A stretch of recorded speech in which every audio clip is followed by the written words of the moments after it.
Elections के जो results हैं वो रातों रात कितने तब्दील हो गए, आगे क्या हो सकता है, आगे क्या होने वाला है। एक साइड पे अदालती जंग जो है वो शुरू हो जाएगी और दूसरी साइड पे पॉलिटिकल जंग का जो है वो आगाज होगा। मुझे अफसोस हो रहा है ये बात कहते हुए, लेकिन कौन कितने खरीद सकता है ये बात भी बहुत इंपॉर्टेंट होगी। दो बड़ी जमातों में से किसी एक को आपस में इत्तेहाद करना पड़ेगा। तहरीक इंसाफ के जो इंडिपेंडेंट्स हैं, सबसे बड़ी पार्टी तो वो है। फिरदौस आशिक अमान साहिबा पुलिस वाले को थप्पड़ रिसीव कर रही हैं। अस्सलाम वालेकुम नाज़रीन, मैं हूं मंसूर अली खान। अपने डिजिटल चैनल के ऊपर आपको खुशामदीद कहूँगा। माजरत, मैं काफ़ी देर के बाद जो है दोबारा एक वीडियो रिलीज़ कर रहा हूं और इससे पहले कल सुबह हमने एक वीडियो रिलीज़ की थी, लेकिन उसके बाद मैं खुद इलेक्शन ट्रांसमिशन के अंदर बिज़ी हो गया तो आपसे दोबारा रब्ता नहीं हो सका। अब जाके मैं फ्री हुआ हूँ तो फिर मैंने सोचा कि आपसे मुखातिब हुआ जाए। इलेक्शंस जो है के जो रिज़ल्ट्स हैं वो रातों रात कितने तब्दील हो गए, क्या क्या हो गया चंद घंटों के अंदर, इसका कोई सोच भी नहीं सकता था। थोड़ी देर में उसको एनालाइज करते हैं, सिचुएशन कहाँ तक पहुँची हुई है, ज़रा उसके ऊपर भी बात करेंगे और आगे क्या हो सकता है, आगे क्या होने वाला है और इस वक्त पाकिस्तान भर में मुख्तलिफ शहरों में क्या कंडीशंस हैं, कुछ उसके बारे में भी बात करेंगे। सियासत की जोड़ तोड़, नवाज शरीफ साहब का अपनी तरफ से एक विक्ट्री जो खिताब था उसके बारे में भी बात करते हैं। लेकिन सबसे पहले आपसे रिक्वेस्ट है कि चैनल को सब्सक्राइब ज़रूर कीजिए। अगर आपने अभी तक सब्सक्राइब नहीं किया हुआ, बेल आइकन को प्रेस कीजिएगा और अगर आपको वीडियो पसंद आए तो उसे लाइक और शेयर ज़रूर कीजिएगा। अच्छा जी, सबसे पहले तो दो चार चीज़ें जो मैंने पिछली वीडियो की थी उसके बाद मैंने उसके अंदर आपको बताया था कि पाकिस्तान तहरीक इंसाफ जो है वो बड़ी एक वाज़े लीड के अंदर ऑलरेडी नज़र आ रही है और कप्तान जो है वो ऑलरेडी जीत चुका है। वो लोग, और ये बात मैं क्यों कह रहा हूँ, मैं इसलिए कह रहा हूँ क्योंकि ये वो लोग हैं जिन्होंने इमरान खान के नाम के ऊपर, पाकिस्तान तहरीक इंसाफ के नाम के ऊपर जो है वो वोट डाला। हैं तो जाहिर बात है ये लोग इंडिपेंडेंट्स ही हैं तो लेकिन फिर भी जाहिर बात है हम एवरीवन नोज़, मेरे ख्याल में ये बच्चों वाली बात है अगर कोई एक्सेप्ट ना करे कि जी ये पाकिस्तान तहरीक इंसाफ के कैंडिडेट्स नहीं थे। मैं दिन भर मुख्तलिफ चैनल्स के ऊपर तज्जिए देखता रहा, कुछ तजियाकारों की मैंने गुफ्तगू सुनी, उन्होंने कहा नहीं आप इनको सियासी जमात तो नहीं कह सकते ना, ये तो आज़ाद हैं। वो बेसिकली अगर आप मानना ना चाहें तो आपकी मर्ज़ी है। असल बात यह है कि लोगों को वोट किसके नाम का पड़ा है, किस सियासी जमात के सरबराह के नाम के ऊपर जो है वो या उनके बानी कायद के नाम के ऊपर जो वोट पड़ा है तो वो इमरान खान के नाम के ऊपर पड़ा है। तो यू हैव टू एक्सेप्ट कि आज अगर कौमी असम्बली के अंदर, जब तक ये मैं वीडियो रिकॉर्ड कर रहा हूँ तो इंडिपेंडेंट जो कैंडिडेट्स हैं उनकी तादाद अब 100 हो चुकी है, यानी सेंचुरी जो है मुकम्मल हो चुकी है आज़ाद उम्मीदवारों की। इसमें से मुझे बताया गया है कि 2, 3 या 4 जो हैं वो पाकिस्तान तहरीक इंसाफ के आज़ाद नहीं हैं बल्कि दूसरे आज़ाद हैं। तो लेकिन अभी भी कुछ नशिस्तें जो हैं उनका रिजल्ट अभी आ रहा है, सो वी डोंट नो, हो सकता है कि तहरीक इंसाफ अपनी सेंचुरी जो है वो पूरी ही कर ले। लेकिन हुआ क्या कि कल सुबह मैंने तकरीबन 6 बजे के आसपास अपना आखिरी व्लॉग रिकॉर्ड किया था और उसके बाद मैं सो गया। ज़ाहिर बात है मैं पूरे दिन, पूरी रात का मैं जागा हुआ था और उसके बाद जब मैं उठा हूँ और तो मैंने देखा कि जनाब देखते ही देखते हालात बदल चुके थे। वो ऐसे लोग, नून लीग के रहनुमा जो 30-30, 40-40 हज़ार वोटों से हार रहे थे, वो उनके बारे में जनाब खबरें आना शुरू हो गई कि वो जीतना शुरू हो गए हैं। शुएब शाहीन जो पाकिस्तान तहरीक इंसाफ के वकील हैं, उनकी मैं गुफ्तगू सुन रहा था, उन्होंने कहा मैं 50,000 वोटों से मैं जीत रहा था, लेकिन उसके बाद जब फाइनल रिजल्ट आता है तो पता लगता है कि जनाब वो शुएब शाहीन साहब जो हैं हार गए हैं। उसके बाद इसी तरह की सूरत हाल जो है वो नवाज शरीफ साहब के हवाले से थी। उनका भी जो है वो जो इनिशियल रिजल्ट पहले आया हुआ था और वो जिस तरह डेवलप हो रहा था तो उसमें नवाज शरीफ साहब जो हैं डॉक्टर यास्मीन राशिद से हार रहे थे। लेकिन जब फाइनल रिजल्ट आया और वो भी जो फॉर्म 47 जो रिलीज़ हुआ उसके अंदर भी बहुत सी गलतियां थी, बाद में जाके जो है रात को एक और फॉर्म 47 जो है बताया गया जी ये करेक्ट करके अब निकाला गया है तकरीबन अप्रॉक्सीमेटली 12 घंटे के बाद, तो तब उसके अंदर वो गलतियां सारी जो हैं वो ठीक की गई थी। वो जो पहले फॉर्म 47 निकाला था उसके अंदर जो है वो जमात इस्लामी और दीगर जो इंडिपेंडेंट कैंडिडेट्स थे उनके उम्मीदवारों के नंबर ही नहीं लिखे हुए थे कि उनको 0-0 वोट मिला है। लेकिन उसके बाद उसे करेक्ट करके जो है एक और फॉर्म 47 निकाला गया और कहा गया कि जनाब अब ये करेक्ट जो है वो फॉर्म 47 आ गया है। इसके अलावा और भी बहुत से ऐसे लोग थे जो पहले तो इलेक्शंस हार रहे थे, लेकिन जब रिज़ल्ट आना शुरू हुए तो पता चला नहीं जनाब वो जो ट्रेंड्स, पहले वाले ट्रेंड्स थे वो गलत थे। अब जो है वो जीतना शुरू हो गए और साथ ही जो है वो नून लीग की जो लोगों की तादाद थी वो बढ़ना शुरू हो गई। खैर एनीवे, उसके बाद सबसे बड़ी एग्जांपल जो मैं चंद एक जो जिसके ऊपर बहुत बड़ा शक होता है, जिस पे डाउट होता है कि यार ये रिज़ल्ट किस तरह आया है, फॉर एग्जांपल यूसुफ रज़ा गिलानी साहब। यूसुफ रज़ा गिलानी साहब जो हैं उन्होंने तैमूर जो पाकिस्तान तहरीक इंसाफ के लॉयर भी हैं, शाह महमूद कुरैशी के, और उनकी जानिब से इलेक्शन लड़ रहे थे। 293 वोटों से जो है उन्होंने उनको हराया, सिर्फ 293 वोटों से। लेकिन अगर आप उनके रिजल्ट शीट के ऊपर ये देखें कि जनाब उनके वोट रिजेक्ट कितने हुए हैं, तो 12,500 वोट जो है उनके रिजेक्ट कर दिए गए। अब 12,500 वोट रिजेक्ट होना एक बिल्कुल एबनॉर्मल किस्म का नंबर है कि 12,500 लोगों को ये समझ ही नहीं आई कि उन्होंने वोट किस तरह डालना है और उन्होंने गलत वोट डाल दिए। तो ये बहुत बड़ा रिजेक्शन परसेंटेज है जिसकी वजह से डाउट्स पैदा होते हैं। फिर मेहर बानो कुरैशी, ये मैं सिर्फ 2 मुल्तान की आपको एग्जांपल्स दे रहा हूँ। मेहर बानो कुरैशी, उनके बारे में पता लगा कि जनाब मेहर बानो कुरैशी जो हैं वो भी हार गई हैं, और उनके यहाँ पे उनके हल्के के अंदर जो रिजेक्टेड वोटों की जो तादाद थी वो 16,500 थी। ठीक है, तो आप ज़रा अंदाज़ा कीजिए कि एक जगह 12,500 वोट आप रिजेक्ट कर रहे हैं, एक जगह 16,500 वोट रिजेक्ट कर रहे हैं। मेहर बानो कुरैशी एक्चुअली कल हमारे प्रोग्राम के अंदर हम की ट्रांसमिशन में आई हुई थी, उनसे मैंने ये सवाल किया। मैंने कहा जी 16,500 वोट रिजेक्ट हो गया, तो आपके जो पोलिंग एजेंट्स थे उनके सामने सारी बात है, हर वोट की स्क्रूटनी होती है, खोला जाता है, चेक किया जाता है किसको वोट डाला है, फिर उसमें डाला जाता है। तो ये क्या हो गया? उन्होंने कहा जी जब इसकी काउंटिंग हो रही थी तो हमारे तो जो पोलिंग एजेंट्स थे उनको बाहर निकाल दिया गया, उनको बाहर निकाल के जो है वो सारी वोटिंग हो रही थी, वो काउंटिंग हो रही थी वहाँ पे। तो हमें क्या पता कि वहाँ पे अंदर हुआ क्या है वोटों के साथ। तो उनको भी जनाब इस तरह जो है वो फारिग कर दिया गया। और इस तरह के बड़े बड़े नाम जो हैं वो हमने देखे कि जो हार रहे थे वो जीत गए, लेकिन इसके बावजूद और भी बहुत से बड़े नाम हैं जो फाइनल वोट काउंट के अंदर जो है वो शिकस्त जिन्हें हो गई। फॉर एग्जांपल लाहौर से ख्वाजा साद रफ़ीक, वो लतीफ़ खोसा के ख़िलाफ़ खड़े हुए थे, लतीफ़ खोसा से इलेक्शन हार गए। ख्वाजा साद रफ़ीक जो हैं वो बड़े तगड़े प्लेयर हैं। वैसे 2018 के इलेक्शन भी जब पहले इलेक्शन हुए थे तो वो उस वक्त वो हार गए थे इमरान खान साहब से, लेकिन जब इमरान खान साहब ने सीट को विकेट किया था और ख्वाजा साद रफ़ीक ने दोबारा इलेक्शन लड़ा था तो फिर वो उस सीट से जीत गए थे। ख्वाजा साद रफ़ीक ने एक्चुअली बड़ी मैच्योरिटी का मुजाहरा किया और उन्होंने अपनी शिकस्त को तस्लीम किया और मुबारकबाद दी लतीफ़ खोसा को कि आप जो है वो इलेक्शन सही जीते हैं। इसके अलावा शेख रुहेल असगर, ये भी एक बड़ा नाम है मुस्लिम लीग नून का। इनकी जो सीट है वो पक्की सीट है और बड़ी तगड़ी सीट है, लेकिन ये भी इलेक्शन हार गए वहाँ से। उसके बाद राना सनाउल्लाह, बहुत बड़ा नाम, मतलब वज़ीर दाखिला जो नवाज शरीफ साहब के थे, शहबाज शरीफ साहब की गवर्नमेंट के अंदर थे, वो फैसलाबाद से अपनी सीट हार गए। अब राना सनाउल्लाह साहब जो हैं वो हमेशा एक कलीदी किरदार, और ये ज़हन में रखिएगा कि मुस्लिम लीग नून पंजाब की सदारत उनके पास है, तो वो अपनी सीट नहीं बचा सके, वो इलेक्शन हार गए। खुरम दस्तगीर मुस्लिम लीग नून के जो रहनुमा हैं गुजरांवाला से, वो अपनी सीट नहीं बचा सके, वो इलेक्शन हार गए। इसी तरह चौधरी निसार अपनी सीट नहीं बचा सके, वो इलेक्शन हार गए। हाशिम जवां बख्त जो पाकिस्तान तहरीक इंसाफ में हुआ करते थे लेकिन उसके बाद इन्होंने छोड़ दी थी PTI, और फाइनेंस मिनिस्टर थे उस्मान बुज़दार के अंडर, वो अपनी सीट हार गए। तो इस तरह कई बड़े नाम जो हैं वो इलेक्शन हार भी गए, लेकिन इसके बावजूद मेरी नज़र में जितना भी ये वोटिंग पैटर्न हमने देखा इसमें बहुत से डाउट्स हैं, बड़े ही सवेर किस्म के रिगिंग एलिगेशंस हैं। मुख्तलिफ शहरों के अंदर जो है वो देखा जा सकता है कि वहाँ पे कई एहतजाज भी हुए हैं।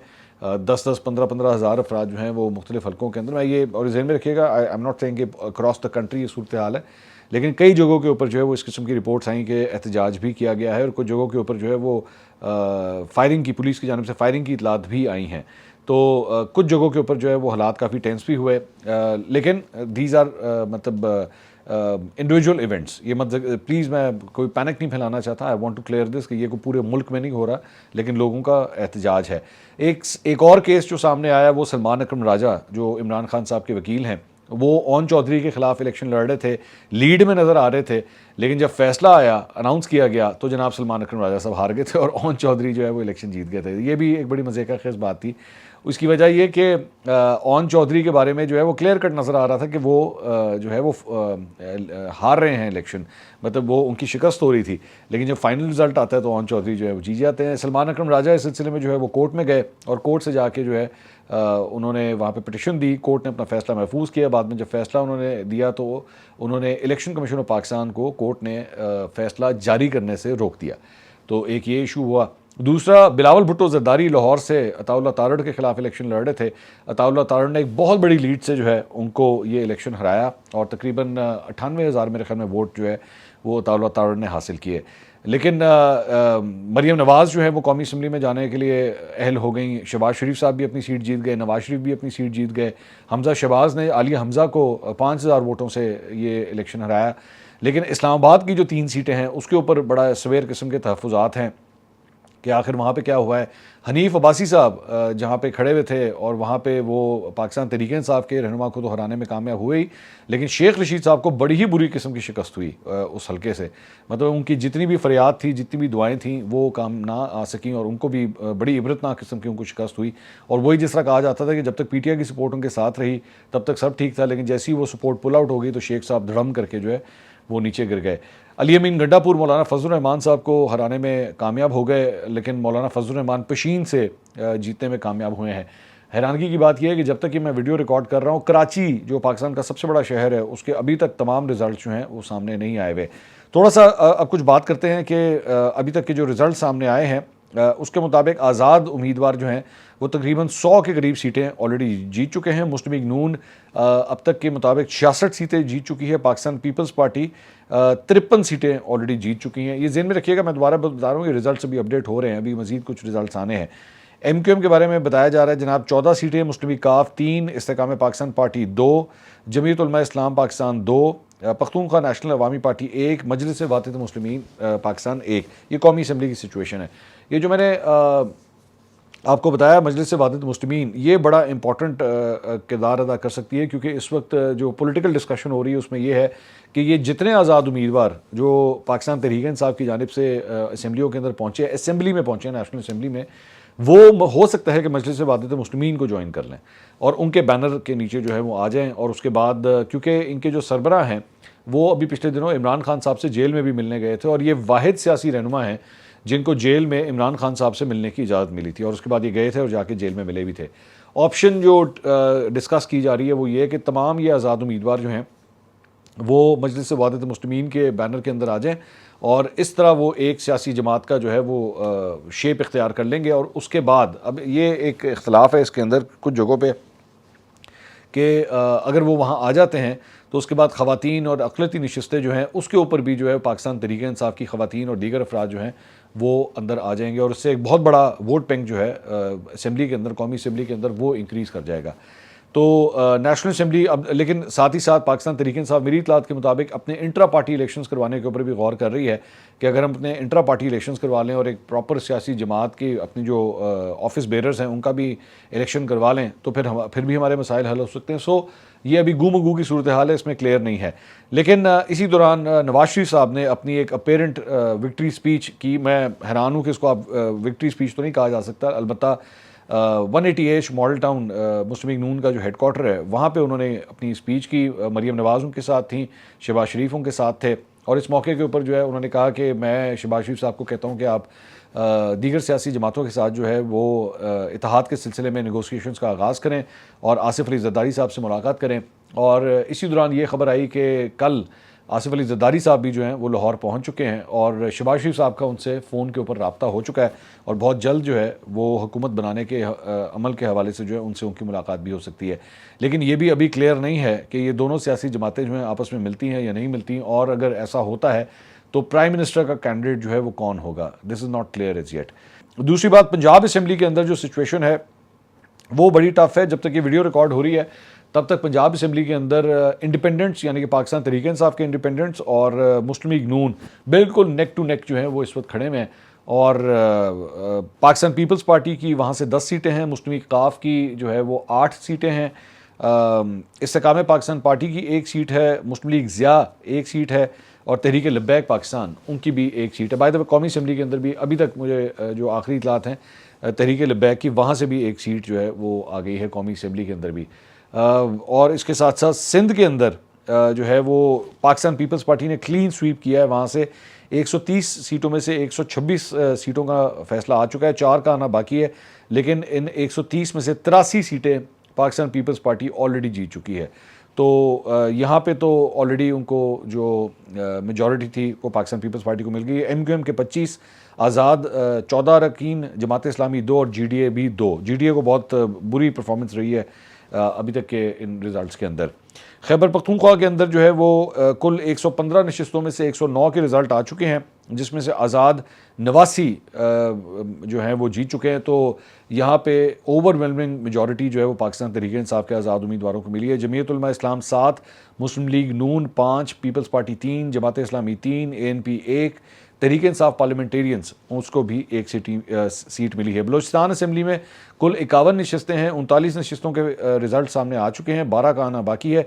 पाकिस्तान पीपल्स पार्टी यहाँ पे सबसे ज़्यादा 9 सीटें जीतने में कामयाब हुई है। मुस्लिम लीग नून 8, जमीयत उलमा इस्लाम पाकिस्तान 8, जमात इस्लामी 1, आज़ाद 5, बाप party 4, Awami national party 2, Balochistan national party Awami 1 और नेशनल पार्टी 1। तो जनाब ये असम्बली की जो है वो ये सूरत हाल बन रही है। अब इस सारी चीज़ के बाद आगे क्या होगा, सबसे बड़ा सवाल आपका ये होगा। देखिए आगे अब होंगी निगोसिएशंस का आगाज़ होगा, साथ ही साथ ये मुख्तलिफ हल्के जहाँ पे रिजल्ट जो हैं वो गैर मुतमईन हैं, वहाँ के जो उम्मीदवार गैर मुतमईन हैं इनको इलेक्शन ट्रिब्यूनल्स के अंदर जो है वो चैलेंज किया जाएगा। रीकाउंटिंग के भी जो है ऑप्शंस वहाँ पे मौजूद हैं। अगर 5% से कम जो है वो अगर आपका डिफरेंस है तो आप रीकाउंट के लिए भी कह सकते हैं। अब ये डिपेंड करता है कि आपकी अपील एक्सेप्ट की जाती है नहीं, और आमतौर पे अगर नहीं भी की जाती तो उसको आगे कोर्ट्स के अंदर जो है वो चैलेंज कर दिया जाता है। तो एक प्रोसेस ये होगा, इलेक्शन ट्रिब्यूनल्स के अंदर और भी जो है वो केसेस ले जाए जाएंगे, रिगिंग की एलिगेशंस भी जो है वो ले जाई जाएंगी। शोएब शाहीन साहब जो है उन्होंने तो एक्चुअली धरना दे दिया था इस सारे मामले के ऊपर। तो अदालती जंग, एक साइड पे अदालती जंग जो है वो शुरू हो जाएगी और दूसरी साइड पे पॉलिटिकल जंग का जो है वो आगाज़ होगा। और उसके अंदर जाहिर बात है जोड़ तोड़ की सियासत, कौन किसके साथ जाएगा, कौन कितने नंबर ले सकता है, कौन कितने ख़रीद सकता है, ये भी मैं आपको अभी से बता दूं। मुझे अफसोस हो रहा है ये बात कहते हुए, लेकिन कौन कितने ख़रीद सकता है ये बात भी बहुत इंपॉर्टेंट होगी। और उसके बाद जो है कोई सिचुएशन सामने होगी कि कितने लोग जो हैं वो इत्तेहाद के अंदर शामिल हो सकते हैं। एक ऑप्शन जो है वो ज़ाहिर बात है, एक तो मुस्लिम लीग नून और पाकिस्तान पीपल्स पार्टी और दीगर सियासी जमातों को भी डालना पड़ेगा। इस में रखिएगा, ये दोबारा एक टूटी फ्रूटी जो है आपको बनानी पड़ेगी। लेकिन दूसरी ऑप्शन जो है वो अब डिपेंड करता है कि क्या पाकिस्तान तहरीक इंसाफ के साथ पाकिस्तान पीपल्स पार्टी का आपस में जो है इत्तेहाद हो सकता है या नहीं हो सकता। और इस सूरत में अगर ऐसा होता है तो फिर मुस्लिम लीग नून को अपोजिशन में जाके बैठना पड़ेगा। तो यहाँ पे विंडोज़ जो है वो सबके लिए खुलती हैं। लेकिन इससे पहले शोएब शाहीन साहब ने जो है वो कल हम न्यूज़ के ऊपर गुफ्तगू की। उन्होंने कहा जी हम किसी सूरत इन जमातों के साथ गुफ्तगू या बैठने के लिए तैयार नहीं हैं जिनके ऊपर करप्शन के इल्ज़ामात हैं, तो वो उनके मुताबिक तो नहीं लगता। लेकिन अब this is politics, we don't know कि क्या होता है, क्योंकि पाकिस्तान तहरीक इंसाफ के आज़ाद उम्मीदवार अगर इकट्ठे भी हो जाएँ तो वो इस पोजीशन में नहीं है कि वो हुकूमत बना सकें, क्योंकि उनको किसी ना किसी का इत्तेहाद करना पड़ेगा। ये तीनों जमातें जो हैं, अब सिचुएशन ये है, एक हंग पार्लियामेंट है, किसी के पास भी सिंपल मेजॉरिटी नहीं है कि वो हुकूमत बना सके। तो दो बड़ी जमातों में से किसी एक को आपस में इत्तेहाद करना पड़ेगा। अब देखते हैं कि ये कुरा जो है किसके नाम आता है। लेकिन अगर पीपल्स पार्टी के पास आता है तो पीपल्स पार्टी तो इंसिस्ट करेगी कि जनाब बिलावल भुट्टो को जो है वो आप वज़ीर आज़म बनाएं, क्योंकि आसिफ अली जरदारी साहब उनको वज़ीर आज़म बनाना चाहते हैं। लास्ट टाइम शहबाज शरीफ साहब को वज़ीर आज़म बनाने का मकसद भी यही था कि जनाब आप सबसे बड़ी पार्टी है। वैसे टेक्निकली स्पीकिंग तो इस वक्त इंडिपेंडेंट्स यानी कि तहरीक इंसाफ के जो इंडिपेंडेंट्स हैं सबसे बड़ी पार्टी तो वो हैं, लेकिन अगर आप उसको पार्टी कंसिडर ना करें तो उसके बाद मुस्लिम लीग नून का नाम आता है। तो इस सूरत में भी जो है वो third position Pakistan Peoples Party की आती है। तो अब अगर ये जो इलेक्शन ट्रिब्यूनल्स के अंदर केसेस जाने हैं, कहीं वहाँ पे मुस्लिम लीग नून को अगर डज लगना शुरू हो गई तो हम नहीं जानते कि क्या होता है, लेकिन ऐसा भी हो सकता है। इसके अलावा एक और वाक़या जो पेश आया वो था जनाब फिरदौस आशिक अवान साहिबा का। उनकी एक वीडियो सामने आई है जिसमें अपेरेंटली वो किसी पुलिस वाले को थप्पड़ रिसीव कर रही हैं। तो ये एक बड़ी ही खौफनाक किस्म की बात है। एक ऐसा यूनिफॉर्म्ड ऑफिसर, आप उसके ऊपर हाथ किस तरह उठा सकती हैं। और फिरदौस आशिक अवान साहिबा जो हैं इस हवाले से, ये जूडो कराटे के हवाले से वैसे पहले भी मशहूर हैं। कादिर मंदोखेल को पाकिस्तान पीपल्स पार्टी के जो रहनुमा हैं जावेद चौधरी साहब के शो में पहले ही उनके ऊपर हाथ उठा चुके हैं। ये जावेद चौधरी साहब के शो में ये पहली लड़ाई वो थी। उसके बाद एक और लड़ाई हुई थी जो शेर अफजल मरवत और डॉक्टर अफनान जो मुस्लिम लीग नून के, उनकी भी लड़ाई भी हुई थी। तो खैर फिरदौस आशिक अवान साहिबा, और इससे पहले जो है वो एक गालबन असिस्टेंट कमिश्नर थी, एक खातून थी सियालकोट की, उसके साथ भी इनकी काफ़ी तू मैमें हो गई थी। तो ये उन्होंने जो है वो थप्पड़ रिसीव किया है। इसकी वजह क्या है ये डिटेल्स अभी तक नहीं आई, सिर्फ ये वीडियो सामने आई है, लेकिन ये अफसोसनाक बात है जो कुछ भी हुआ है। इसके अलावा जहांगीर तरीन के हक़ में दस्तबरदार होने वाली पाकिस्तान तहरीक इंसाफ की हिमायत याफ्ता उम्मीदवार इफ़्फ़त ताहिरा ने अपना एक वीडियो बयान जारी किया है। उन्होंने कहा है कि जी इतवार वाले दिन मुझे और मेरे छोटे भाई को अगवा करवाया गया, मेरे भाई पर तशद्दुद किया गया और मुझसे मुख्तलिफ़ तरीक़ों से मुझसे 8-9 बयानात लिए गए और मेरी वीडियोस बनाई गई। मुझे आज छोड़ा गया, मैंने एक भी बयान अपनी मर्ज़ी से नहीं दिया है। तो उन्होंने जहांगीर तरीन साहब के ऊपर जो है वो इल्ज़ाम जो है वो इनके हक़ में कुछ उसी तरफ ही जा रहा है, क्योंकि इनके साथ उनकी तस्वीरें भी आई थी जहांगीर तरीन साहब के साथ। जहांगीर तरीन कैंप ने अलबत्ता हमसे रब्ता किया था और उन्होंने उस वक्त ये क्लेम किया था कि जी ये खातून जो है अपनी मर्ज़ी से दस्तबरदार हुई हैं और अपनी मर्ज़ी से जो है वो हमारे हक़ में दस्तबरदार हुई हैं। अब गॉड नोज़ के इसकी हकीकत क्या है, मेरे ख्याल में इसकी पूरी जो है वो तहकीकात होनी चाहिए। खैर अब तक के लिए इतना ही, इंशाल्लाह अगली वीडियो में आपसे दोबारा मुलाकात होगी। अल्लाह हाफ़िज़।